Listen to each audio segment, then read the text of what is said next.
must be Thursday. Welcome to Learning Unwrapped, the talk show about your most important life skill, learning. Brought to you by International Broadcast Media Television. I'm Dr. Nancy Sulla, president of IDE Corp. In my spare time, I work as an educational consultant when I'm not working on the show. I love doing this show, and I would like to thank my live audience for being here, joining me. As always, please put your comments, your questions, because if we can create an environment where our live audience is talking to our live guests, that's what it's all about. And we've got some great guests with us tonight to talk about reinventing high school. But first, a little personal news. I just finished my second COVID vaccine. So I've been a little bit, sluggish. I think that's the best thing to say. People have had different reactions to the second vaccine. For me, it was very tired. I spent the day after in bed, and now this is my second day, and I was up and about today. So I'm really excited about that I'm vaccinated. And I hope that everybody out there listening goes ahead and does it. It's not painful at all. I was very surprised, actually, that when they stuck me with the needle, because the gentleman at the pharmacy, I went to a local pharmacy, and he took the needle and he's like going like this, like it was a dart. And then he gives like whack. And I didn't feel a thing. And I started laughing. I said to him, I thought you were like shooting me with a dart. And he says, got to get it in right. So I encourage you to all go and do that. Also, last month, at the end of the month, we kicked off Women's History Month with a show called Breaking Glass. And at the time, we were highlighting Deb Haaland, the new Secretary of the Interior. At the time, she was a congresswoman from New Mexico. And she could not be on the show, but she was gracious enough to film an intro to the show.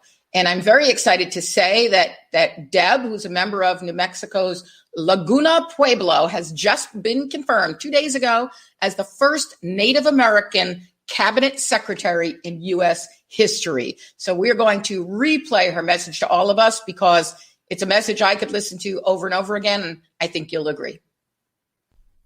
Hello, everyone. I'm Deb Haaland, a proud member of the Pueblo of Laguna and representative for New Mexico's 1st Congressional District. I'm grateful for the opportunity to join you on the Learning Unwrapped talk show today.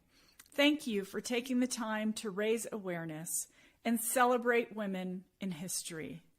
Women are fierce. When we have a seat at the table, policies and ideas are more dynamic and solutions are capable of supporting all our communities. Representation matters. When I first decided to run for Congress, there were people telling me that I couldn't do it. I couldn't raise the money. It's never been done before. But I wouldn't take no for an answer.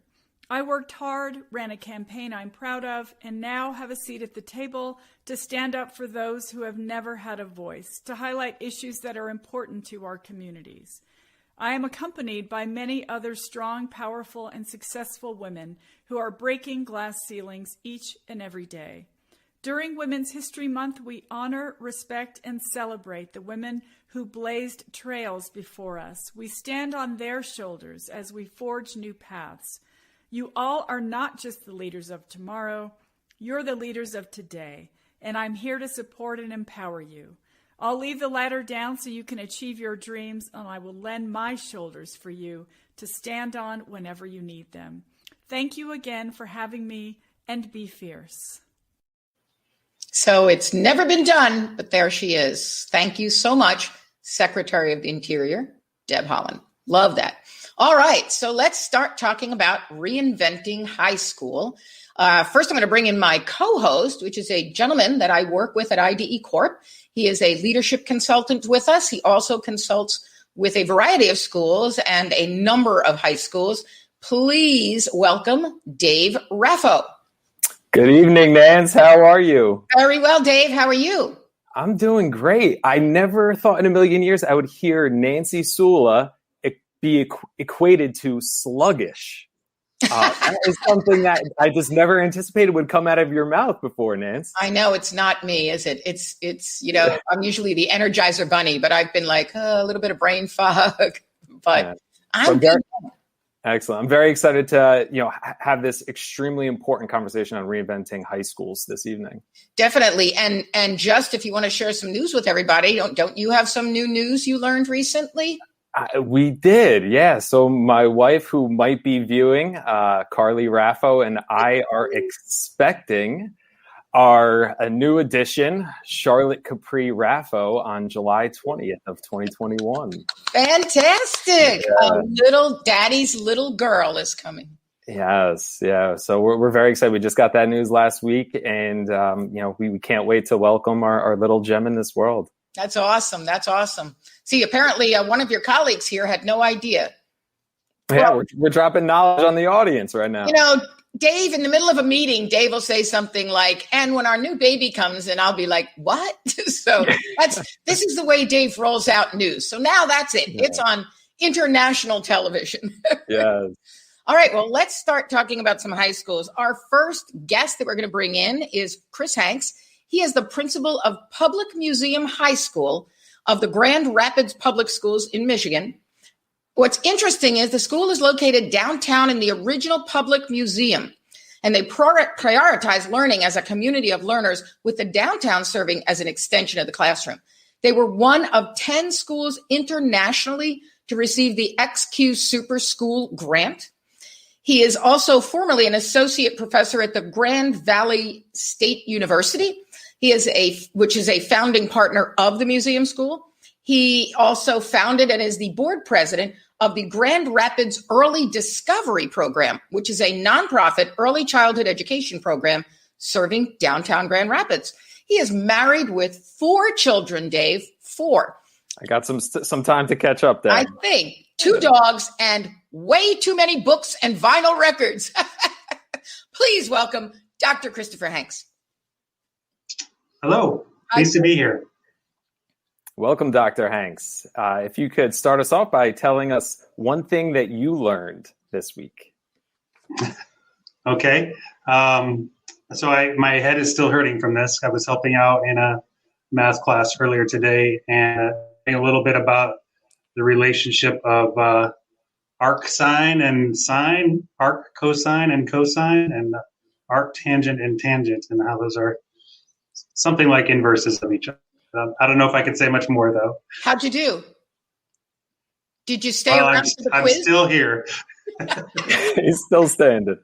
Did you stay around for the quiz? I did not, no. Probably smart that way. Well, Chris, you are soon to be joined by an assistant principal of a high school in California. So we're going from Michigan to California. We have John Middleton, who is the assistant principal at ACE Charter High School in Camarillo, California. ACE stands for Architecture, Construction, and Engineering. In the recent past, ACE has gone from being one of the lowest performing schools in the county to one of the highest performing. While at ACE, John has helped to authorize the school's International Baccalaureate Career-Related Studies program. It is the first in the nation with a career-related studies program in construction. He is the 2019 Toastmasters Community Service Award winner in Ventura County. So I think that means he'll be a good talker. When he's not at ACE, you will find him exploring California on his bicycle. Please welcome John Middleton. Hi, everyone. Hey, John. Hey, John. How are you? I'm well, John, thank you. The bar is raised because you're a Toastmaster. It is. Yes. So, John, if you could just tell us one thing that you learned this week. So I learned just yesterday that things do come to an end. After a year, our students were back on campus for the first time. Yeah. Yesterday was an emotional day, and things do come to an end. Wow. I bet they're happy to be back. Because for high school kids, their social life is everything. Yes. As you will hear, we in our outro video, we interviewed several students as to, what they would like to see different in high school. And I can't tell you the number of them who were looking for free time to be with their friends. So I think we need to reinvent high school so that they feel like they're having free time with their friends all day long. We'll get to that. Okay, next up, we are now going to bring in a consultant. Now, Dr. Omega Wilson actually was formerly the director of high school education, but she is now the lead educational consultant and leadership consultant for Innovative Consulting Strategies, LLC. She consults with high schools on increasing on-time graduation rates, improving attendance, elevating standardized test scores, while boosting morale for staff and students. She is also an adjunct professor at Virginia Commonwealth University, University of Richmond, and Virginia Union University. So obviously, in her spare time, her community services efforts have been recognized by local news outlets, including CBS, NBC, the Richmond Times-Dispatch. She has published 3 books: Spiritual Nutrition, From Alpha to Omega, I love that, Tips for Aspiring Administrators, and Lead by Example, a 90-day journal for all leaders. Please welcome Dr. Omega Wilson. Well, hello. Thank you. Hello. I appreciate that warm welcome, Nancy. Thank you. Now you can say, I'll thank my mother. I'd like to thank my father. Exactly. You got it. All right. Well, Dr. Wilson, thanks for joining us. Can you start us off by telling us one thing that you learned this week? Yeah, thank you so much. One thing I learned this week is one of the school divisions that I'm working with, the high school students returned this week, and they had a very, very smooth first day back. No crying, no tears, no mishaps. No one missed the bus, none of that. So it was an amazing first day back for this particular high school. That's awesome. Thank you. And that's true because I hadn't thought about it, that the students who are incoming 9th graders and even the 10th graders, like the 9th graders, obviously it's their first time coming to high school, but even the 10th graders just started, right? Yes, so you're right. It's it's unknown territory. So I'd love for the audience to get to hear a little bit about what you are all doing in your various places. John, talk to us a little bit about ACE Charter High School. And I know you guys have some plans for some groundbreaking. So tell us a little bit about that. We do. So ACE Charter High School stands, as the name implies, for architecture, construction, engineering. We also have a pathway in computer programming. So what makes ACE unique is it is a school built around 4 career pathways. So students come to ACE because they're intrinsically interested in learning a career-ready skill. A major, if you will, like when we were in college, we were history majors or whatnot. Our students get a sampling their freshman, sophomore year of the 4, and then their their junior, senior year, they have a specialty in one of those 4 pathways. And then when they leave us, it's either college and or career right out of high school because of the program that we offer. And from that, we're looking to build a new school site and a bigger school that will allow us to incorporate more pathways for our students. Other really unique thing about it is we're trying to have the kids build it for us. So design the school, take part in the building of the school, and then the launching of the school. Oh, that's very cool. I mean, after all, you need architects, engineers, and people in construction, right, to open a school. That's pretty cool. You do. Will the name be the same? ACE Charter? You know, I don't want to promise anything, but we would really love to call it ACE Polytechnic High School. All right. Taking it to a new level with fancy words. Yeah. Sounds good. All right. So, Chris, tell us a little bit about Public Museum High School. Lost Chris. He'll be back. So, Omega, why don't you tell us a little bit? Now, I know you're not currently affiliated with just one high school. So why don't you tell us a little bit about the high schools that you're working with in terms of innovation? What are some of the innovations that you're pursuing? With the high schools that I'm working with throughout the country, we are at this particular moment trying to stay afloat during the pandemic. But one thing that we're doing is beginning to take a strong look at incorporating more dual enrollment courses in the schools so that, and more technology, to be honest with you. The pandemic has brought out a lot of amazing things, to be honest. And we want to know, can students finish high school in 2 or 3 years by doing what they've done within the last 365 days? Why is it that they have to stay in school for 4 years? Okay, so we have different platforms that you can use for technology for schools. I don't know if you want me to name those platforms and not which students have been using for the last 365 plus. Up to you. Well, when they finish English 9, why can't they go ahead and advance to English 10, English 11, English 12? Some students very well may finish school in 2 years. And the way to reinvent all of this, I've been saying this for years, why is it that students are going to school for 4 years like we did? Everybody doesn't have to stay in school for 4 years. And it doesn't mean they have to go to college or they have to go to the armed forces, but they very well may want to go to the workforce or become entrepreneurs. So we're looking at, I don't want to say expediting education, but looking at different ways to meet the needs of students on different levels. Does that make sense? Yeah, I love it. Yeah, I love it too, because we've seen some students who have been able to finish an English 9 class in 3 months or a month, 7 weeks. So when they finish that class, like I said, go ahead and put them in English 10, see how well they do. If they have to take a state test, so be it, but then let them continue to work at their own pace. And we've truly seen that during the pandemic, that everybody is, working at a different pace. And this thing has really helped a lot of people. I don't know if you want me to go into that right now, but it has helped a lot of students. And why not be able to pursue something you love? I remember when I was teaching middle school and high school computer science back in the 80s. And I actually was a computer programmer in industry. I was a teacher first, but then I went into industry. So when I came back, I was like the perfect person to kick off technology in schools. And I was teaching my 6th graders, and there were a couple of boys who were just really go-getters. And so I just kept giving them more and more, products that I bought. And at times I would even say to them, like, I have no idea what this does, but why don't you guys see what you can do? Well, by the time they got up to 8th grade, I had already in 7th grade, I taught them Pascal programming. In 8th grade, I had taught them C language programming on an Apple IIe machine. It was hysterical. Then they came up to high school with me. Well, the opening course in high school was Pascal, but I had them do an independent study, and I took them to a higher level of C. And we got to the point where they could accelerate wherever they wanted, and they were getting summer jobs. They were getting paid an exorbitant amount of money as C language programmers when they were juniors in high school, and their companies that they were working for were begging them to not go to college. They just wanted to get jobs right out of high school. And that's when, like, time out, like, not going to let you do that. So, yeah.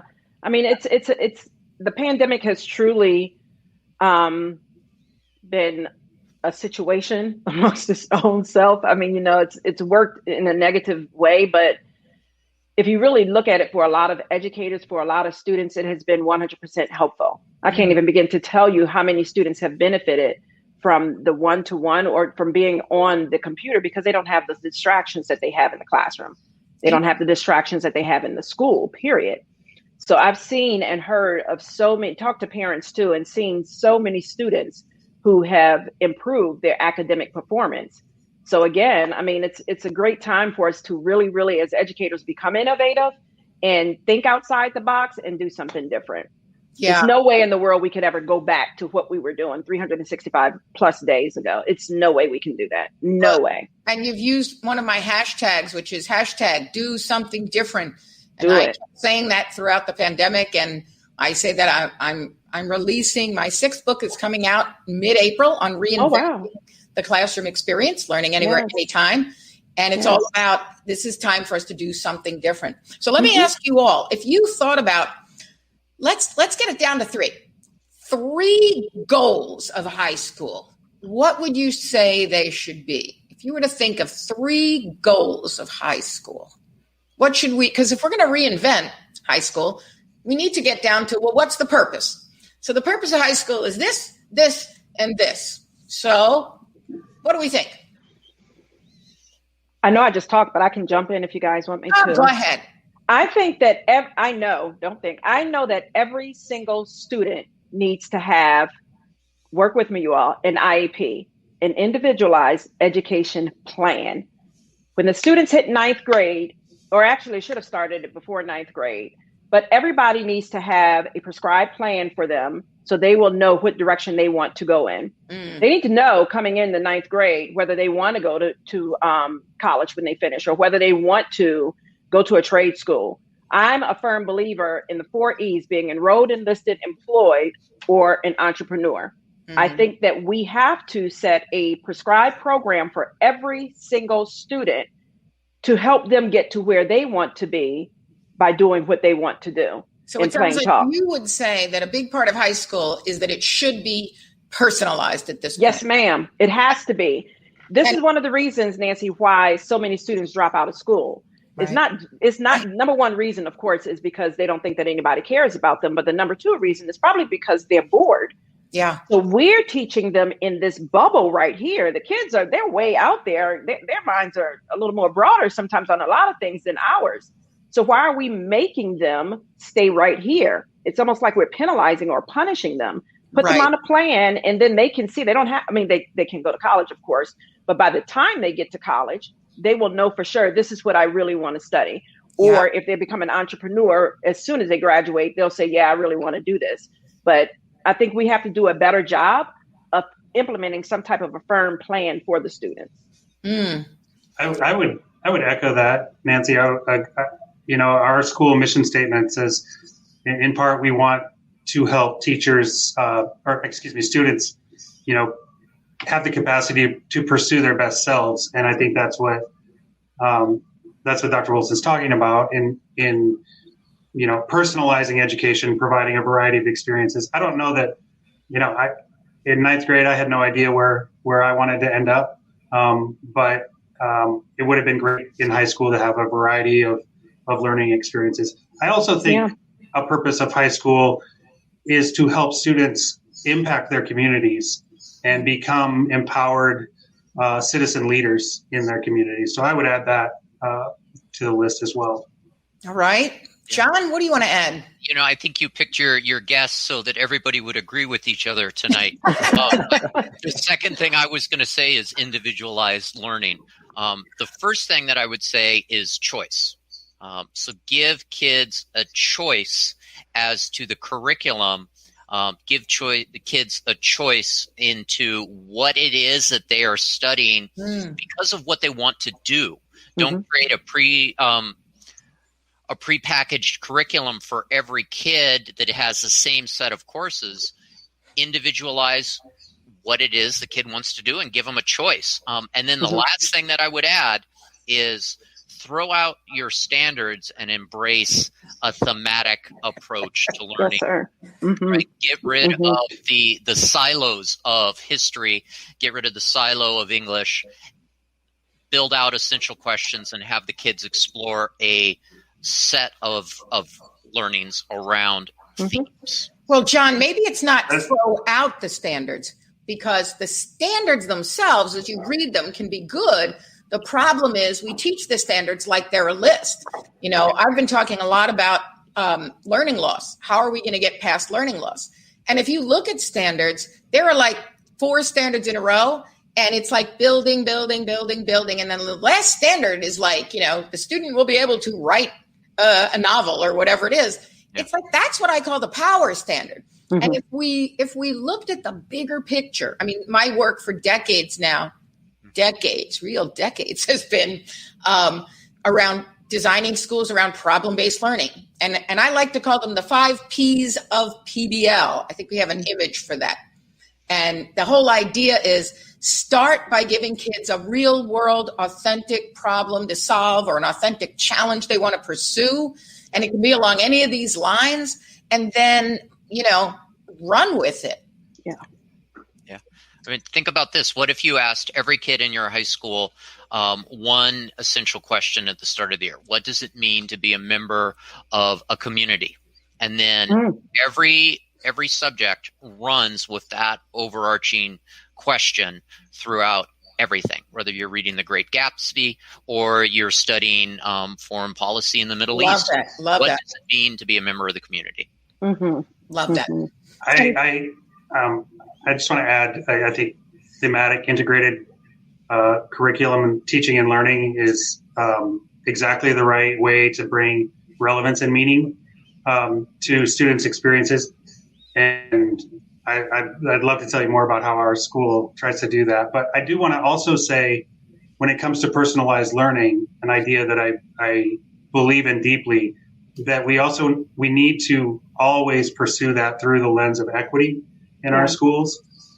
We need to make sure that personalizing a student's pathway is not presuming for them the direction that we think they may want to go or may be capable of going. And I think that's just always an important reminder to add when we talk about personalizing pathways. We're not opening up opportunities to students, not tracking students in a particular route.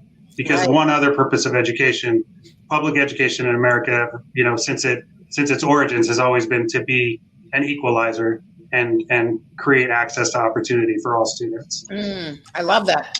And I think we need to go from that assets-based look as opposed to a deficits-based look. I've been talking with Shanae Buford, who is our director of educational equity. And I said, I'm concerned that schools are coming to us because they're being cited by states for having, their special ed population is skewed toward Black and brown students, and children of color end up in the special ed classes, et cetera. And I said, my only concern about taking that approach is that I could see schools saying, like, do we really want to refer that student? Because, then that's going to skew our numbers. And before you know it, students who actually need services aren't getting them. So one of the things she said is, why don't we look at what percentage of your students by race are in AP classes? What percentage of your students by race are in honors classes? What percentage are engaged in STEM programs? What are engaged in extracurricular activities? So let's look at how do we open up and create those opportunities for everyone. So get rid of tracking, which oftentimes ends up being an equity problem. I agree 100%. 100%. Studio audience. We got a question up here, Dave. Yeah. So Shane is chiming in with, how do we balance the needs of the individual with the needs of society when it comes to personalized learning for students?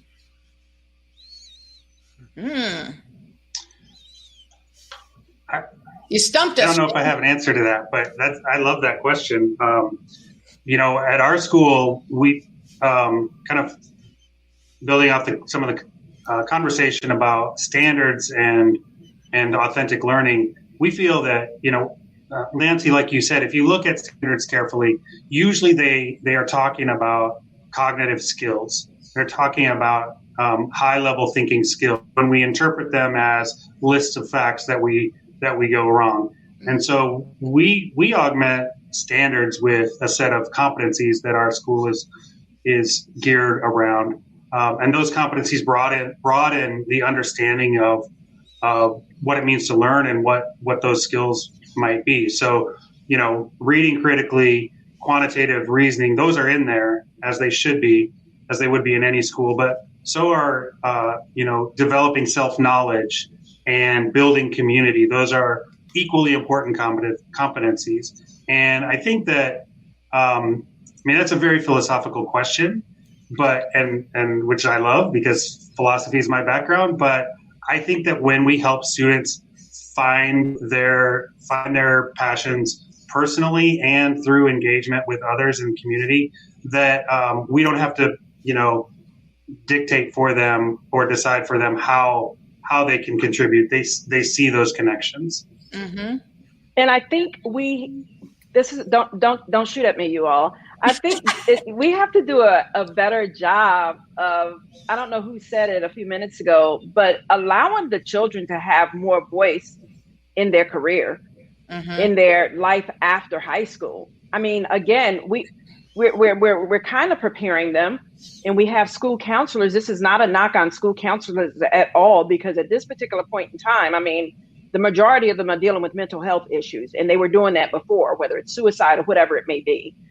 But I think once we get to the place, or if we could collectively get to the place where school counselors can really be school counselors and sit down and counsel students on what they need to do and talk to them about what is it that you want to do with your career when you get out of here, and the importance of them. I really think community service should be something mandatory for students. I also think that we should be offering courses, especially now for kids, and I don't know how many schools do this, but it needs to be mandatory for soft skills. All of these things really prepare the students for the real world. and no disrespect to any school, it's not a knock on education. I'm an educator myself, obviously, but I think that we have to do a better job of preparing these students, you know, and not just this cookie cutter model of what is supposed to be done. And these are the recommended courses that you have to take. And we'll get on standardized testing when Nancy says, I saw the question to come through, but I mean, our focus has to shift in order for us to really see a shift in the students, or to better prepare them, if that makes sense. I spoke recently at the Smart Education Online Summit in Dubai. Of course, I didn't have to go to Dubai because it was online. Wow. But I spoke on academic resilience. And the whole idea, it comes back to those soft skills you're talking about. The idea is if we build in think about it. Everything, and I've been saying this for years, everything you need to learn is on the internet. Like, so if a student needs to learn any of those standards, quite honestly, most of those can be found on the internet. What they need teachers for and schools for is to really learn some of the higher level skills like analysis and synthesizing, putting these pieces together, developing something new, design process skills. Like, that's what students need schools for, not to teach them, sorry, Chris, but arc and co-arc. What were you saying? Arc, tangent, tangent. Like, I already forgot. I can watch that video, right? I can watch that video on the internet, but do I know, like, what am I going to do with it? How can I apply it? Like, how can we play with that in terms of something else? Like, you know, so we don't want to, and I'm not taking down your math teachers, but that is where schools tend to focus, where all of that is on the internet. But resilience, you know, when people are talking about learning loss, my response to that is you aren't building resilient learners. Because if you were building resilient learners, like we design learner-active technology-infused classrooms, and for our teachers who are running those classrooms with fidelity, those kids just went home and kept learning. And there aren't learning losses, and it's a different way, it's a different place, but the kids need to be resilient. And those are some of those soft skills that you're talking about. Right. And that, I think, is huge. Like, I think when I think of high school, yes, I want academics, and I agree with all of you that let's allow the students to create the path for those. Whoops. And I just knocked my mic off. So I want the students to decide the direction, and I want kids to build those academic resilient skills. And then I want them to build the social and emotional learning skills to be a community member and be out there. Yeah. And what's and I was just going to say, and what's the definition of the needs of a society? The kids that we have in our classrooms right now are going to be in charge in 50 years after we're gone. And that's the society for them at that time. So the idea that we should create a curriculum and prepackage it for them and bind them up and say that your future, when you're in charge of the society, doesn't matter. Right. I mean, so much of what I do every day is career-focused education. So I have students in pathways that are linked to things like robotics. Well, robotics of today and the robotic technologies of 50 years are going to be completely different. So instead of designing a program around just what the kids need now to be successful in a career in robotics or computer programming, they need to also understand and learn those skills, those soft skills, that is going to keep them gainfully employed 50 years from now when some new technology comes in to displace what it is or change what it is that they are doing right now. We're preparing kids for the jobs that haven't been invented yet. Right. And I love that, John. Absolutely true. Go ahead. I'm sorry, Chris. I was actually going to refer to something you said earlier, Dr. Wilson, about connecting students to real applications outside of school. Because as you were saying that, I think a question came through the chat from Christina, I think, and asking what opportunities are there to help students pursue their passions outside of schools. And I think that we look at dual enrollment with our higher education partners. We look at internships. Our school, our oldest grade level is 11th grade right now because we've just been adding a grade level every year, and that's where we're at. So we're building these programs as we're going. And I'm sure at John's school, with their career focus, they're doing a lot of those partnerships as well. with local industry. And like in Grand Rapids public schools, we're part of a public school district, but the district has realized that students need a variety of partners and access points. So centers of innovation are, my school is a center of innovation. Another school, Innovation Central, looks at some career pathways. University Prep Academy has a business focus. And so some schools are moving in that direction, but it's hard to turn a big ship. And Chris, did your school start as a result of the XQ Super School grant? I'm glad you asked that. No, as a matter of fact, it didn't. We, a design team from Kendall College of Art and Design, Grand Valley State University, which you mentioned earlier, and the Grand Rapids Public Museum, along with the school district, had been working for several years to develop the idea for the school. And so ours is really a public-public partnership because those are all other public institutions in downtown Grand Rapids. And the school was launched. It opened inside the public museum, the middle school, with just a 6th grade class. I was fortunate enough to be the principal at that time when it was founded. And in the first month that our school existed, the application materials landed on my desk for the XQ award, which was a year-long process that we went through during the first year of our school. But I think what happened with XQ is they just recognized that our vision was very similar to their vision to reimagine education in many of the same ways that we're all talking today. Wonderful. And we were actually competing with you, Chris, because we had put forth, the Learner Active Technology Fused Classroom is all about engagement, empowerment, efficacy, kids solving real world problems. And we wanted to get out of the school building. So we put together a plan for what I called Lava High, which was Learner Active Virtual Academy. And the idea would be that you could take school online, but you could also go to these, I forget what we called them, but they were like clusters where it could be in a local office. It could be, in a corporate office where there'd be a room. And if you wanted on that day, you could go and work out of that corporate office, or you could I love that. or you could work whatever. And so we've done this whole Lava High thing. And we got through the first round, but, we lost out to you, Chris, in the end. But I think, too, it's hard. We are a for-profit consulting company. So I don't know that the money was going to be funneled toward us to design a school like that as much as going to the public schools and charter schools and folks, nonprofits, et cetera. But so congratulations. I know the process. I thought it was a really cool process. There were a lot of great ideas out there. Yeah. And if you don't mind me roping back to something that John mentioned earlier on, John, you mentioned the term silos before, and how in many high schools across our country, content areas, courses, even the way that the school is set up in regards to wings are structured through silos in different content areas. Yep. And as we talk about sort of deconstructing the industrial model of education as it sits today, what are some practical steps for school leaders to take in deconstructing silos in their existing high schools? Well, within the existing model, the first thing that an administrator needs to do is invest in the people that he or she employs. You have to invest in collaboration time for the teachers, and you really have to model and promote collaboration time. Just asking a teacher to come outside of their classroom doesn't solve the problem. You have to get that teacher to then collaborate with his or her peer down the way in a different subject.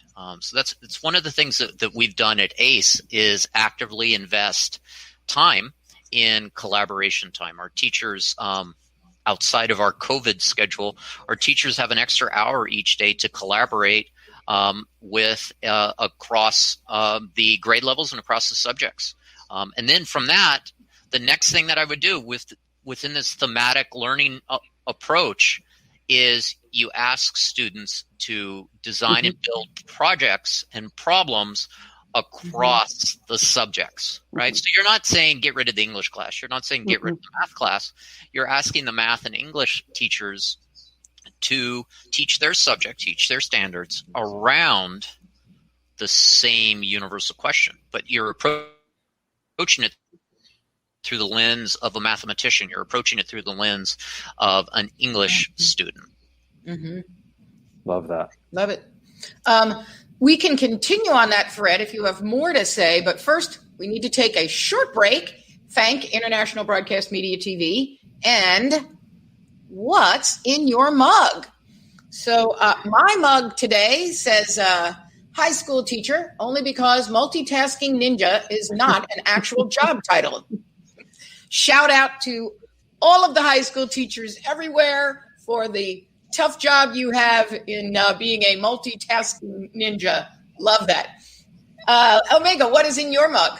Oh, what's in my mug? I don't know if you all can see that. This is my mug from Innovative Strategies Consulting. Oh, maybe you can see that. I think you can. Mm-hmm. My consulting business is my mug. I have some tea inside of there. Some dandelion tea. It actually tastes like cocoa. I love it. I absolutely love it. Get the caramel Really? flavor. Dandelion tea. Dandelion tea, and it is so good. And you put a little bit of whipped cream in there and put a little creamer in there, caramel creamer. You'd think you got it from Starbucks. But yeah, this is my consulting business. Do you have anything else in there, Omega? No, ma'am. I don't have it. You probably think so, right? I don't know if you want me to tell anything about my consulting business or just what's in my mug, but that's it. Nothing illegal or nothing alcoholic. Chris, what's in your mug? I actually have two mugs right now. This is the one I carry around all day. Travel mug that normally has some coffee from Ferris Coffee, a local fine roaster around here. Shout right out now, to though, Ferris Coffee Roasters, and where are they located? In Grand Rapids? In Grand Rapids, yep. Right. Just down the road. And but that mug never lasts me past noon, and I'm still here at school. So I don't think you can. It's all worn off now. But this is a Grand Valley State mug that was given to me by my colleagues when I went across the road from being a faculty member over there to opening the museum school, and we still work together a lot. But How nice. Normally this would have some ginger tea in it by now, but I'm still at school, so it still has coffee. So it's coffee during the day and tea at night. I see. John, what's in your mug? So it's the afternoon. So I have a spot of Earl Grey in my Te Amo. I love that. Valentine's Day gift from my significant other. So. That is great. That is great. That's right, because you're in California, so we're only at, what is it, only 2:45 out there? 2:45. The sun is still shining in SoCal. It's a wonderful thing. Yeah. And Dave, what is in your mug? Well, Nancy, you kind of you broke the ice a little bit earlier, but my mug says, "Dear Daddy, this Valentine's Day I'll be snuggled up in Mommy's belly, but next Valentine's Day I'll be snuggled up with you." That is too cute. But you have to read the final line. Oh yeah, Mommy says it's the best. That's important. Oh, nice going, Carly. Yeah. All right, so I always love the "What's in Your Mug" segment. Now let's get back to reinventing high school. Dave, toss out a question. Yeah. So, Dr. Hanks, I know that at your school you've been doing a lot of work around place-based learning, and that's one of our 5 Ps at IDE Corp. So, if you could just kind of walk us through what that looks like or what that feels like for a student in your school. Yeah, thanks for asking that. John was getting me really excited before the coffee break because of some of the ideas he was talking about. Place-based education alongside design thinking are two the key animating ideas for our school. For place-based education, we really think about a couple of things. One being learning through and with one's environment. So, place-based education in general sort of emerged out of environmental education movements and still has a lot of roots there, and we take those up. But our environment is the city, so we kind of have an urban place-based education, and the other key I think in place-based education is sort of the aim toward empowerment and toward community engagement that I mentioned earlier. But our students, for instance, their initial project cycle in 9th grade, we call the neighborhood project. We want them to get to know their neighborhood, get to know their community. It's really tricky this year because the neighborhood project generally involves them basically scouring 5 or more blocks around the area of our school, getting to know the businesses, the organizations that are our neighbors, and then in combination with language arts, social studies, your traditional subject area academic content, they're learning about their community and they're learning about those subject areas through the lens of their community. And at the culmination of that project cycle, which happens in November, we have a showcase and students have identified a problem or issue in the community. They've identified a community partner to work with to tackle that problem. And at minimum, they've come up with a presentation and proposal to respond to that problem. And in some cases, they go beyond that and actually implement their ideas and plans. Our teachers pulled it off this year virtually with some really interesting Google Map features and all of that. But that's a taste of what we do. And there are project cycles like that, especially throughout 9th and 10th. And there's a little more of a release in 11th and 12th. Students are more independent in choosing not just the focus within the project, but even the project context. And that's humongous. Sorry. Do you think that we can start to shift the paradigms? Because that's what, like I always say in our company, we are paradigm shifters. We're trying to get people to think differently about school. So how do we shift the paradigm of teachers as I'm given my curriculum and now I have to deliver it, and maybe I try to deliver it in interesting ways, et cetera, to imagine if kids could come into school and they would define, and they might need some help in this, but they would define the problems they want to solve. And then it's incumbent on the teachers to figure out how they can fit that curriculum in. I mean, I believe that if you gave me any problem, I could figure out how to weave some aspect of a curriculum into it. And so it's more like the teacher as a consultant, if you will, who knows that students have to learn certain skills, but they could learn them through that problem. But now the problem is the student's interest. So it sounds like you're all involved in some level of this happening. So how do we get more of that happening? Dr. Sulla, I think you just said it. You asked the teachers to design a set of learning experiences for kids around an agreed upon question or an agreed upon set of questions and themes that the teachers should take a part in constructing. No one gets into education because they just want to move through. When I started, the old California content standards for history, that is just a timeline of stuff. I didn't get into teaching history because that's what I wanted to do. So trust your teachers, empower them, give them permission to do that. And then you create space and you get out of the way. And I love what you said, and it is so true. No teacher signed on to be a teacher because they want to cover the standards. And yet that's what ends up happening to them. It's like, you need to cover the standards. Yeah. I think both of you, go ahead. I'm sorry. Oh, go ahead. You answered the question. I think you just have to jump in there and just do it. I mean, you can't be afraid to do it. You just have to, like my latest book says, you have to lead by example. Find your trusted agents in that building and say, here's what we're going to do. We're going to experiment with this thing. We're going to bring these kids together. We're going to help them learn differently. No ifs, ands, or buts about it. This is the way it's going to happen. You put them through a series of professional development, of course, so that it can be done with fidelity and it can be effective, but you just do it. You just do it knowing that the outcome is going to be nothing but amazing. I mean, that's where we are. That's where we are now in education. You're just testing different things to see what's going to work and what's going to work best for kids.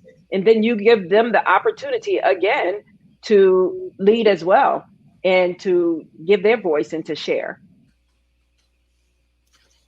Yeah, I agree. And also John said it earlier, time and space. You can find these connections almost everywhere, but it takes a lot of time.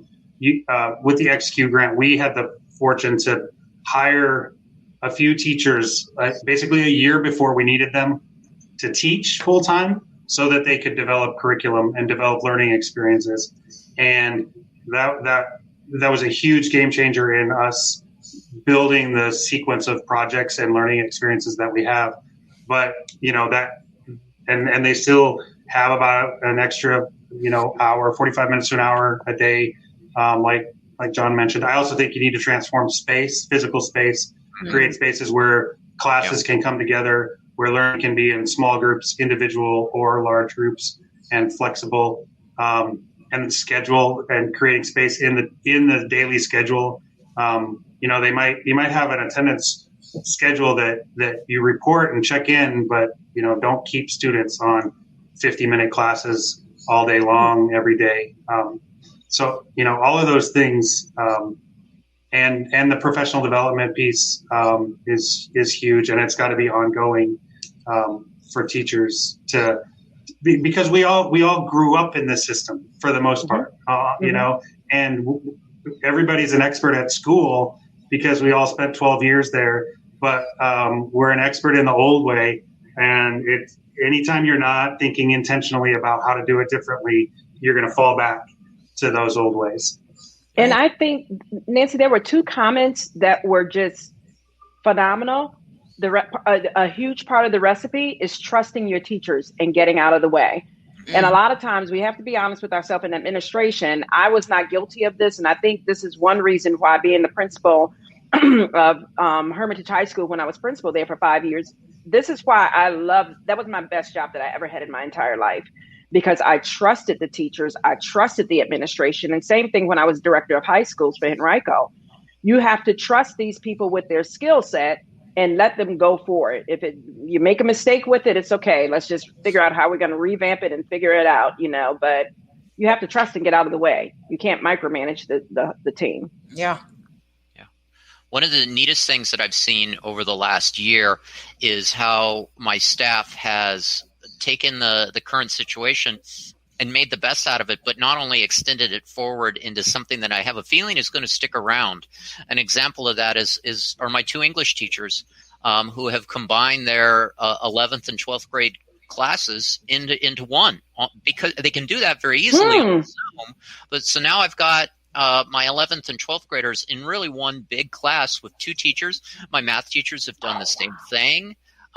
It's like an exciting innovation that I didn't come up with. This is what we need to be successful during this time. And I can't take that away from them when we do come back. Right. Yeah, right.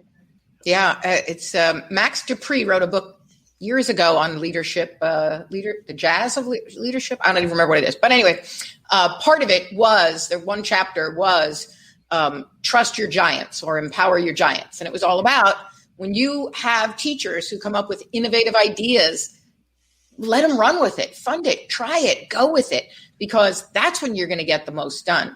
And we find that as we design learner active classrooms, and we have, our model is to provide workshops, but then also provide coaching. So it's workshops and coaching. And they work with us for at least 4 years and beyond, because usually after 4 years, they're asking, can we still meet in the summer? Because it's like, there's a lot to do. And you start to see the teachers soon coming up with the solutions for the school and truly becoming efficacious. Because I believe that everything goes from engagement to empowerment to efficacious. And isn't the goal of school to produce efficacious citizens? That's what Ben Franklin wanted. And to save our democracy, right? I knew I stole it from somebody.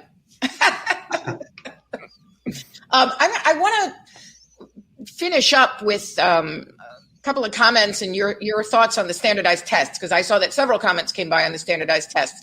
And a story that I know I've told before, because it was a pivotal point in my own teaching. When I was second-year teacher, I was teaching math to middle school kids who were failing the state tests. And so they were in my class, and I realized that this constant fight with them over, like, who doesn't have a pencil, who didn't bring their book, it was ridiculous. And I said to myself, if I'm struggling with these students that much, it's not their fault. It's my fault. I've got to figure out what I have to do differently. So I brought them all together one day and I said, let's talk about it. They told me how boring my class was. And I said, all right, well, how about if we work on problems and solve real world problems? And they were like, oh, that could be fun. So I started just giving them real world problems to solve. And then they came up with some, and we worked that way. At the end of the year, when the standardized tests came, my principal brought me into his office and he said, your kids did really well in the state test. And I'm like, awesome. And he said, all but one passed. And I was like, wow, good for them. He said, did you cheat? You can tell me. Wow. I didn't cheat. No, they got that. He goes, how the heck did they get those scores? And I'm like, I don't know, and I really didn't. And then he said to me, well, your students outperformed the regular ed classes in percentages. How did you teach percentages? And I said to him, I didn't get to that chapter. So literally, this is what I always talk about. I never got to the chapter, but the kids aced the test. And I believe it's because what I was building was interest, engagement, empowerment, efficacy, academic resilience. Yeah. Those tests are not that hard.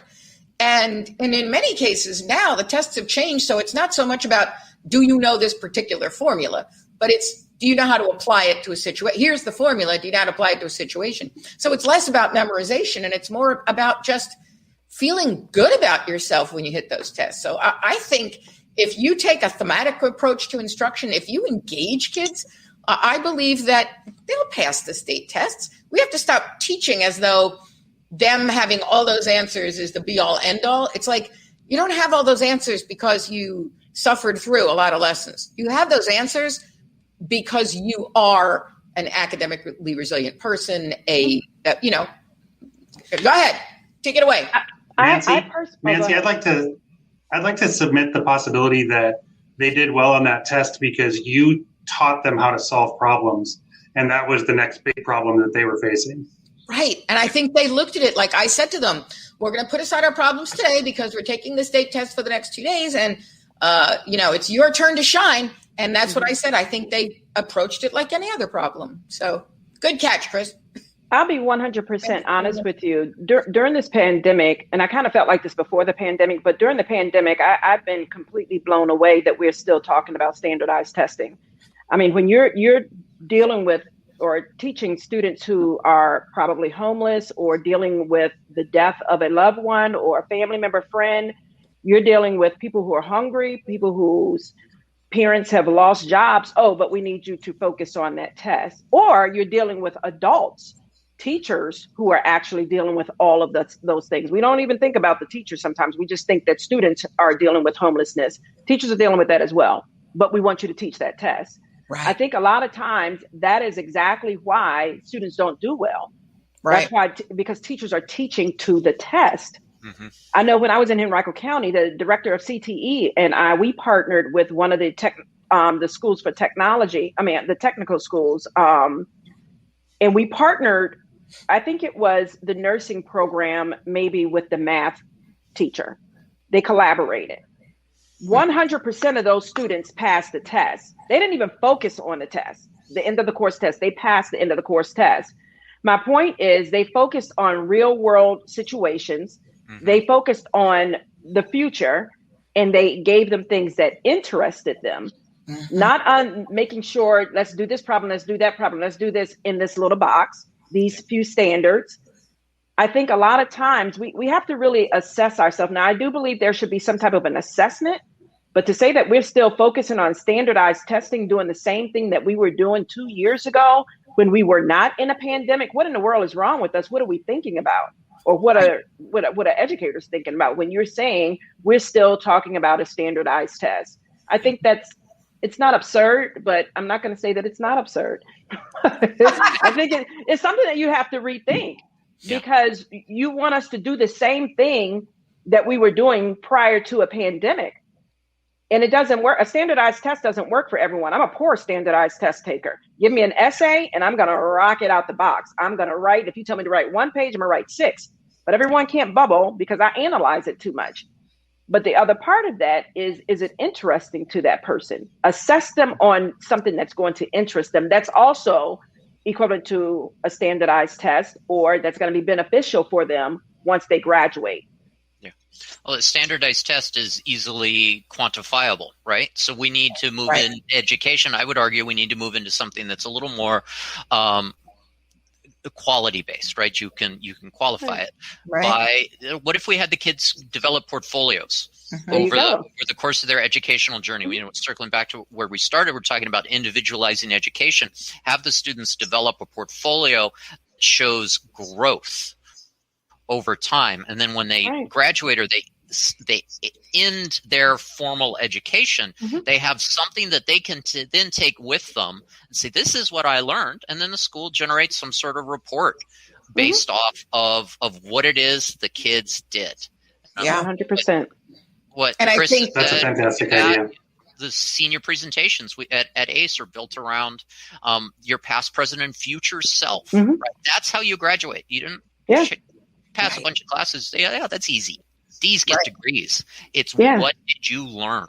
Yeah, I love that. I love the portfolio. I love that. Love it.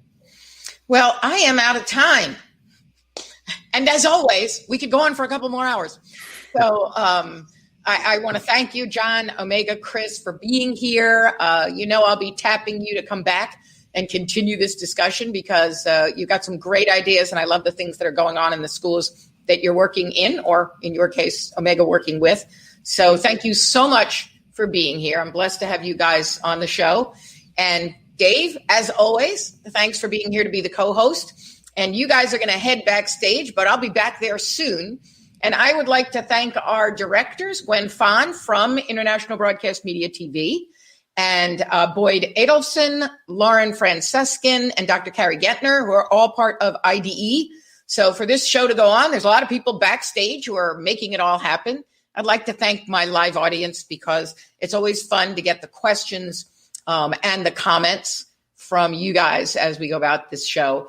This week for our outro, we have some of the older students in middle and high school and even graduated offer their suggestions for what they think were different about school. And it's interesting because when you listen to them, they have the same kinds of themes going on, and it's all of what my wonderful guests were talking about here today. We need to think differently about high school. And so I hope you've gotten some ideas. And next week, we're going to be talking about empowering readers. So I hope to see you next week. Thanks and have a wonderful week. Classes that are more supported around technology. Math classes being more about stuff that we're going to use in real life, such as like taxes and stuff. Looking back on my time in high school, I think that I always wonder how better off students would have been if they were provided with like a class on financial literacy. A lot of students graduate high school without knowing how to file for taxes, how to apply for healthcare, how to pay bills. These are things that are like essentials in like the real world. And I think that looking at college students now and seeing how they're dealing with like heart-wrenching stress when dealing with financials, I think something that high schools can do better is really making financial literacy a priority to teach. What if in high school there were more lounges and an off period, not like study hall or not like lunch, but a period where kids could gather and create schedules to fit around their friends, where they could meet and get together and just kind of decompress from school, take an off period, sit, do nothing, talk, and socialize. One thing that I would change about high school would be to add recess or just some extra time outside.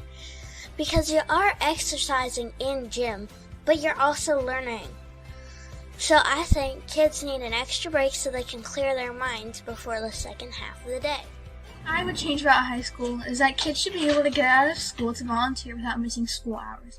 Because a lot of kids have to wait until school is over or the summer, when volunteering is equally as educational as school and it teaches you life skills.